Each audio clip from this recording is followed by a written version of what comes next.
হচ্ছে যে আমরা এখানে রোগী ভর্তি করি, যে কোনো রোগী, যে কোনো গার্ডিয়ান আসলে তাদের সাথে।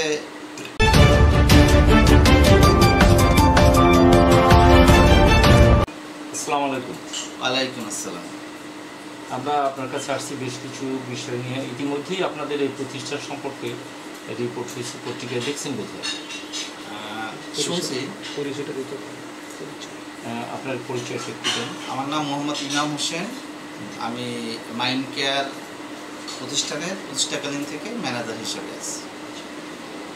তো এই বিষয়ে একটু বলেন যে আপনার এই প্রতিষ্ঠানের যে বিষয়টা ইতিমধ্যেই পত্রিকায় আসছে বেশ কিছু বিষয়, তার মধ্যে গুরুত্বপূর্ণ দুটো বিষয় হলো যে একটা শ্লীলতাহানি মহিলা পেশেন্টের, আর একটা বিষয় হলো যে আপনারা চার্জটা খুব বেশি নিচ্ছেন অন্যান্য বিষয়ের তুলনায়। তো দুইটা বিষয় প্রথমটা একটু ক্লিয়ার করেন যে শ্লীলতাহানির বিষয়টা। আমরা এই প্রতিষ্ঠান 2018 জুলাই 1 তারিখ থেকে আমরা চালু করি। শুরু থেকেই আমরা মহিলা এবং পুরুষ পেশেন্ট রেখে আসছি, এ পর্যন্ত রেখে আসছি। 2023 সালে সরকার একটা গেজেটে মানে মহিলা রোগী রাখার জন্য আলাদা পারমিশনের ব্যাপারে বলছে। আমরা সে ব্যাপারে আমাদের মাদকদ্রব্য অধিদপ্তরে এখানে শাখার সাথে আমরা যোগাযোগ করতেছি এবং এটা লাইসেন্স পাওয়ার জন্য যা যা করণীয় আমরা প্রক্রিয়াধীন আছে। তো যেহেতু আমরা 2018 সালের 1 জুলাই থেকে মহিলা এবং পুরুষ রোগীদের চিকিৎসা দিয়ে আসতেছি, সেই থেকে আমরা এর চিকিৎসা দিয়ে আসছি। এ পর্যন্ত এরকম কোনো ঘটনা আজ পর্যন্ত ঘটে নাই যে মহিলা রোগী শ্লীলতাহানি। এটা ব্যাখ্যা হলো এই যে এই রোগীটা হলো মাদকাসক্ত, সে মাদক গ্রহণ করে, ইয়াবা খায়, গাঁজা খায়। তো এইসব রোগী, এই রোগীটা ভর্তি হয়েছে 3 তারিখে। তো সেই রোগীটা উড্ডল সিমটমের কারণে বিভিন্ন কথা বলতে পারে। শুধু এই রোগী না, যে কোনো রোগী ড্রাগসের কারণে এরকম কথা বলতে পারে। তো বললে এই কথা বাইরে মানুষ বুঝবে না যে রোগীরা তো ভালো কথা বলে, টাস টাস করিয়া, সে এইসব কথা কেন বলে। তা আমাদের একটা মিস ইউজের কারণে আমাদের এখানে এক স্টাফ থেকে তার বাবাকে একটা ফোন দিতে পারছে। আমরা পরিষ্কার পরিচ্ছন্নের জন্য ভিতরে কাজ করতে গেছি, এই ফাঁকে সে একটা ফোন দিয়েছে। অন্য রোগী দেখে বলছে সে একটা ফোন দিয়েছে, কিন্তু সে এটা বলছে না আমি করি নাই। সে অনেক চালাক মেয়ে, সে ফোন করে নাম্বারটা আবার ডিলিট করে দিয়েছে। না, এখানে তো আপনার এখানে তো অনেক পেশেন্ট আছে। হ্যাঁ, কিন্তু হঠাৎ করে একজন পেশেন্টই আপনাদের বিরুদ্ধে অভিযোগ করলো, অভিযোগ হয় না, সেখানে আজকে হঠাৎ করে এরকম একটা অভিযোগ মেয়েটা করলো, তাতে কি আমরা মিন করতে পারি না যে নিশ্চয়ই এরকম কিছু ঘটছে?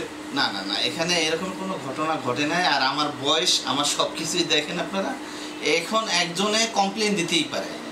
এখানে আমাদের সিস্টার থাকে, তা সিস্টাররা থাকে ভিতরে এবং মহিলা স্টাফ আছে।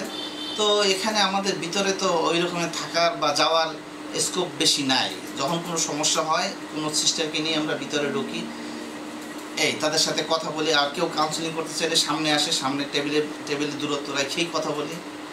এরকমটা ঘটে নাই? না, এরকম কোনো ঘটনা ইনশাআল্লাহ এখানে ঘটে নাই।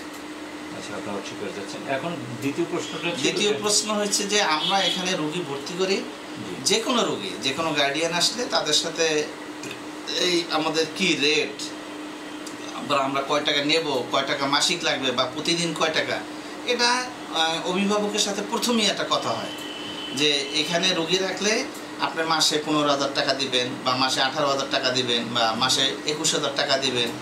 ডাক্তার দেখবে, কনসালটেন্ট দেখবে, সে যদি যে ঔষধ দেয় সেই ঔষধ আপনার হয় বাইরে থেকে কিনে দেবেন, নাইলে আমরা কিনে দেবো। টাকাটা তার দিতে হবে, গার্জিয়ানে দিতে হবে। আর ডাক্তার যে কয়বার দেখবে প্রতিবার তাকে 1,000 টাকা করে আমাদের পে করতে হবে, কারণ এটা আমরা ক্লিনিক টাইপ চালাইতেছি। যার জন্য কনসালটেন্ট দূর থেকে আসে, একজন থাকলেও আসবে, 5 জন থাকলেও আসবে। ওই রোগীটা তো দেখতে হবে তার। না, এটা তো অন্য প্রতিষ্ঠানেও এটা আছে, কিন্তু এখানে যেভাবে কথা সেভাবেই কাজ। তো এর বিরুদ্ধে মানে বিল যখন হয় তখন একটা ঔষধের বিল হয়, আর কোনো পরীক্ষা নিরীক্ষা থাকলে তারা টাকা দেয়, তারপর পরীক্ষা নিরীক্ষা করাই দিই আমাদের মানে ইসের মাধ্যমে, তাদের সাথে আমরা কাজ করি। বরিশালের মধ্যে পপুলার, লাইভেট, এই ভালো ডায়াগনস্টিক সেন্টারের সাথে আমরা কাজ করি। অভিভাবকরা যদি বলে যে হ্যাঁ আপনি টেস্টটা করান, আমি টেস্ট করাই, ওই টেস্টের কাগজটা অভিভাবকরা দিয়ে দিই, ওরা ওইটা বিলটা পরিশোধ করে। জাস্ট আমরা একটা মাধ্যম, যদি টেস্ট লাগে। আমরা বলতে চাচ্ছিলাম এটা নট অনলি আপনার মাইন্ড কেয়ার, বিষয়টা হলো যে এখানে অভিযোগটা এরকম যে আরো এখানে বরিশালে আরো প্রচলিত যেগুলা জি, জি, জি। চলমান আছে যে প্রতিষ্ঠানগুলো, সেখানের তুলনায় আপনাদের এখানে চার্জ বেশি। এ ব্যাপারে স্পেসিফিক বলেন যে আসলে কি স্পেসিফিক না, আমি তো আপনি কি অন্যান্য প্রতিষ্ঠানেরটা, আমাদের কাছে ডাটা আছে, আপনার কাছে ডাটা আছে কিনা? না, এখন ওই যে অনেকগুলো সেন্টার হয়েছে, যে যেভাবে পারে 70-80 জন রোগী রাখে, কেউ 60-70 জন রাখে, কেউ 80 জন আছে। আমার এখানে আমি মানে 20-এর নিচে সবসময় রোগী থাকে, 10 জন, 12 জন, 8 জন। মানে আমার সিস্টেম একটু ভিন্ন, আমি ডাক্তার, ঔষধ, কনসালটেন্ট, সিস্টার, এদের মাধ্যমেই চালাই। আমি ওই গয়রহ আটকাইয়ে শুধু রোগী রাখি না, প্রত্যেকটা রোগী ঔষধ পায়, ডাক্তার যেভাবে লেখে ঠিক সেভাবেই পায়। এবং ডকুমেন্টস আপনার সামনে, এই যে আমার কাছে সামনেই আছে ডকুমেন্ট। তো আপনাদের প্রতিষ্ঠানের যে প্রতিষ্ঠাতার চেয়ারম্যান যিনি, ওনারা তো আমরা পেলাম না, তো এ ব্যাপারে উনি ওনার সাথে তো কি আসলে আমরা সবসময় যোগাযোগ- আসেও না, মাঝে মাঝে আসে। আর এখন হয়তো উনি কোনো কাজে এই দেশের বিষয়টা বাইরেও যেতে অবগত পারে। হয়েছেন উনি যে ওনার প্রতিষ্ঠান সম্পর্কে ওনার রিপোর্ট হয়েছে?